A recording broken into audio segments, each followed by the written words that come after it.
हाँ जी, स्वागत है आप सभी का आपके अपने YouTube channel sky chemistry classes में। आज की क्लास में अपन देखने वाले हैं साकित श्रृंखला हाइड्रोकार्बन। IUPAC नोमेनक्लेचर पढ़ रहे थे। एग्जाम्पल्स देखते हैं कुछ कि इनका IUPAC नामकरण अपन किस तरीके से करते हैं। पहला एग्जाम्पल है अपने पास कार्बन श्रृंखला में कार्बन 1 2 3 4 5 6 7 8 9 10 10 कार्बन की श्रृंखला है। अब 10 कार्बन किसी और श्रृंखला में ज़्यादा हो रहे हैं, यदि इसमें 1 2 3 4 5 6 7 8 9 1 2 3 4 5 6 7 8 और यदि अपन इधर से उधर जाएं तो 1 2 3 4 5 6 और एक कार्बन इसमें से आ जाएगा 8। इधर यूँ जाएं तो 1 2 3 4 5 6 7 8 9 यानी ये जो कार्बन श्रृंखला है वो सबसे ज़्यादा कार्बन वाली है। इसको कहेंगे अपन जनक कार्बन श्रृंखला।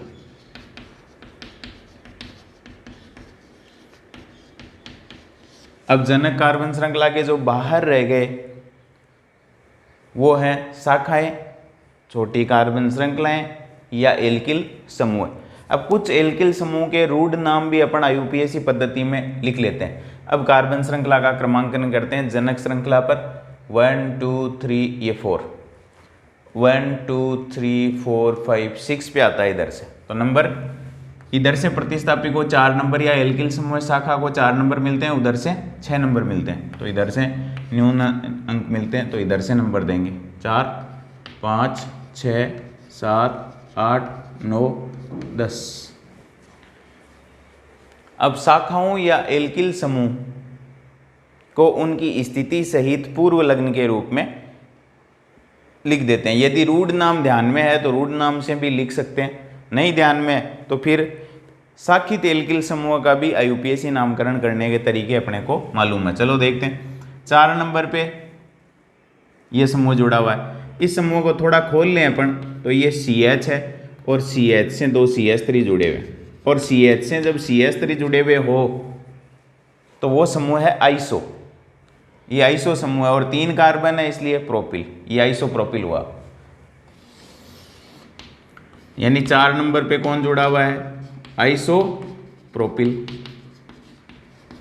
फिर 5 नंबर पे ये जो समूह दिखाई दे रहा है ये जो जुड़ा हुआ है, यानी इसको अलग करके लिख लो एक बार, CH यूं CH2 CH3। अब देखो ये जो वैलेंसी आपको खाली दिखाई दे रही है, दो जनक कार्बन श्रृंखला से जुड़ी हुई है, वो कार्बन 2 डिग्री है, क्योंकि इससे 2 कार्बन 1 और 2 जुड़े हुए, और 4 कार्बन है टोटल, तो 2 डिग्री ब्यूटिल हो जाएगा, द्वितीयक ब्यूटिल यानी सेकेंडरी ब्यूटिल। अब 4 नंबर पे आइसोप्रोपिल है और 5 नंबर पे सेकेंडरी ब्यूटिल है, और जनक श्रृंखला में 10 कार्बन यानी डेकेन आएगा।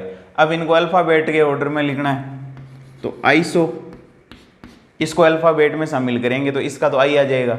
इस सेकेंडरी को अल्फाबेट में शामिल, अंग्रेजी वर्णमाला में शामिल नहीं करेंगे तो क्या देखेंगे? सेकेंडरी टर्सरी को नहीं शामिल करते तो इसका देखेंगे ब्यूटिल का बी, तो ये हो जाएगा 5 सेकेंडरी ब्यूटिल,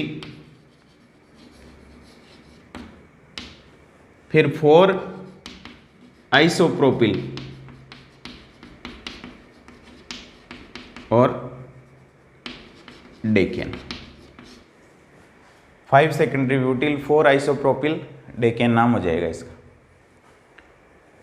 ठीक, अगला एग्जाम्पल देखते हैं। देखो सबसे लंबी कार्बन श्रृंखला कौन सी है? गिनो। 1 2 3 4 5 6 7 8 9 1 2 3 4 5 6 7 8 1 2 3 4 5 6 7 8 यानी ये सबसे लंबी कार्बन चेन है, जिसको जनक कार्बन श्रृंखला या मूल हाइड्रोकार्बन श्रृंखला कह सकते हैं। नंबर डालने पड़ेंगे। अब कार्बन श्रृंखला क्रमांकन 1 2 3 4 5 1 2 3 4 5 नंबर किधर से दे दो कोई फर्क नहीं पड़ता।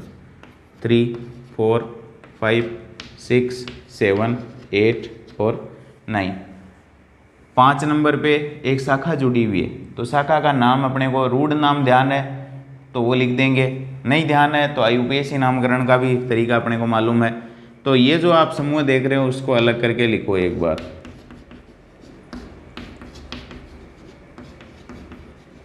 ये इसका नाम क्या है?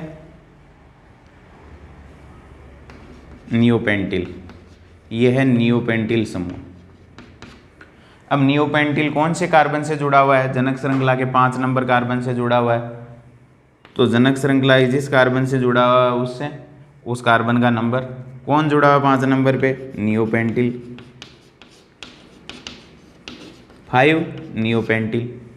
और कार्बन श्रृंखला में टोटल कार्बन है 9, और 9 कार्बन वाला मूल हाइड्रोकार्बन एल्केन होता है नोनेन। तो ये हो जाएगा 5 नियोपेंटिल नोनेन। आगे बढ़ते हैं। इधर सबसे लंबी कार्बन चेन को सिलेक्ट करो। 1 2 3 4 5 6 7 8, ये 8 कार्बन की चेन है।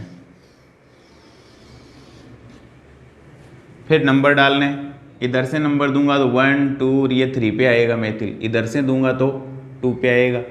तो 1 2 3 4 5 6 7 8, नज़दीकी नंबर इधर से मिलेंगे तो 2 पे मेथिल है, 5 पे मेथिल है और 6 पे मेथिल है। तो समान एल्किल समूह यदि बार बार आ रहे हैं तो उनकी स्थिति को बार बार लिखेंगे। 2 5 6, 2 5 6, फिर हाइपन लगाएंगे, 3 बार है तो ट्राई। फिर कौन सा एल्किल समूह है 3 बार? मेथिल। और 8 कार्बन है इसलिए मूल हाइड्रोकार्बन एल्केन का नाम ऑक्टेन। 2 5 6 try methyl octane. फिर आगे वाले एग्जाम्पल पे आते हैं। 1 2 3 4 5 6 7, सबसे लंबी कार्बन चेन को सिलेक्ट कर लो, नंबर डालो। तो 1 2 ये 3 पे, 1 2 ये भी 3 पे। तो कार्बन श्रृंखला क्रमांकन इधर से चले तो ये 3 पर, उधर से आए तो ये 3 पर। तो अंग्रेजी वर्णमाला में ये तो रहा एथिल, तो इसका तो ई, और ये है मेथिल का एम। तो कार्बन श्रृंखला क्रमांकन यदि दोनों ओर से प्रतिस्थापी समान दूरी पर पड़ रहे हैं, समान स्थिति पे आ रहे हैं, तो कार्बन श्रृंखला क्रमांकन उस सिरे से प्रारंभ करते हैं जिधर से अंग्रेजी वर्णमाला में पहले आने वाले प्रतिस्थापी या एल्किल समूह को न्यूनतम अंक मिले। तो इधर से 1 2 3, एथिल के ई को न्यूनतम अंक मिल जाएगा 4 5 6 7। तो ये हो जाएगा 3 एथिल 5 मेथिल, 3 नंबर पे एथिल, 5 नंबर पे मेथिल, और मूल हाइड्रोकार्बन श्रृंखला में 7 कार्बन है तो हेप्टेन। 3 ethyl 5 methyl heptane. अब देखो यदि अपने को ब्रांच जो चेन शाखा है इसका यदि नाम रूढ़ नाम नहीं मालूम तो अपन क्या कर सकते हैं? तो उसका नामकरण करने के लिए देखो, ये जैसे 5 नंबर पे जुड़ा हुआ है तो इसको बाहर ले लो, CH2 C CH3 CH3 और CH3। ये कार्बन जनक श्रृंखला से जुड़ा हुआ है तो 1 2 और फिर 3 कार्बन चेन हो जाएगी। यानी जनक श्रृंखला से जो कार्बन शाखित एल्किल समूह जुड़ा हुआ है उसके कार्बन को 1 नंबर दे दो, फिर आगे कार्बन चेन जो सबसे लंबी है उसको सेलेक्ट कर लो। अपन पिछले वाले एग्जाम्पल की इसकी बात कर रहे हैं। अब देखो 2 नंबर पे क्या है? 2 मेथिल है, यानी 2 2, इसका नाम कैसे लिखोगे? Die methyl. 2 पे 1 मेथिल, ये दूसरा मेथिल, तो 2 बार स्थिति लिख दी 2 2, फिर डाई लगा दिया और मेथिल है तो 2 2 डाई मेथिल। अब इस चेन में देखो 3 कार्बन है और वैलेंसी है खाली इधर, इसका मतलब एल्किल समूह है। 3 कार्बन वाला एल्किल समूह कौन सा होता है? प्रोपिल।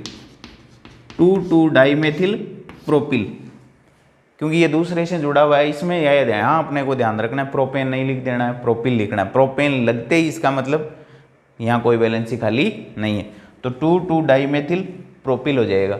अब 2 2 डाई मेथिल प्रोपिल को ब्रैकेट के अंदर लिखेंगे और ब्रैकेट के अंदर लिखने के बाद उससे पहले वो जनक कार्बन श्रृंखला कौन से कार्बन से जुड़ा हुआ है, 5 नंबर से, तो 5 फिर डैश 2,2 डाइमेथिल प्रोपिल, ये ब्रैकेट बंद। 5 नंबर से जुड़ा हुआ है 2,2 डाइमेथिल प्रोपिल, ये रहा 5 नंबर, इसका नाम हो गया 2,2 डाइमेथिल प्रोपिल। और बाद में मूल हाइड्रोकार्बन में नो कार्बन है तो नोनेन हो जाएगा। इसके 2 नाम लिख सकते हैं अपन। यदि अपने को इसका रूढ़ नाम ध्यान नहीं है कि इस एल्किल समूह क्या कहते हैं, तो इसका अपन साखित एल्किल समूह के रूप में नामकरण करके भी इसको लिख सकते हैं। तो ये हो जाएगा 5,2,2 डाइमेथिल प्रोपिल नोनेन। इस तरीके से अपन इनके IUPAC नामकरण कर सकेंगे।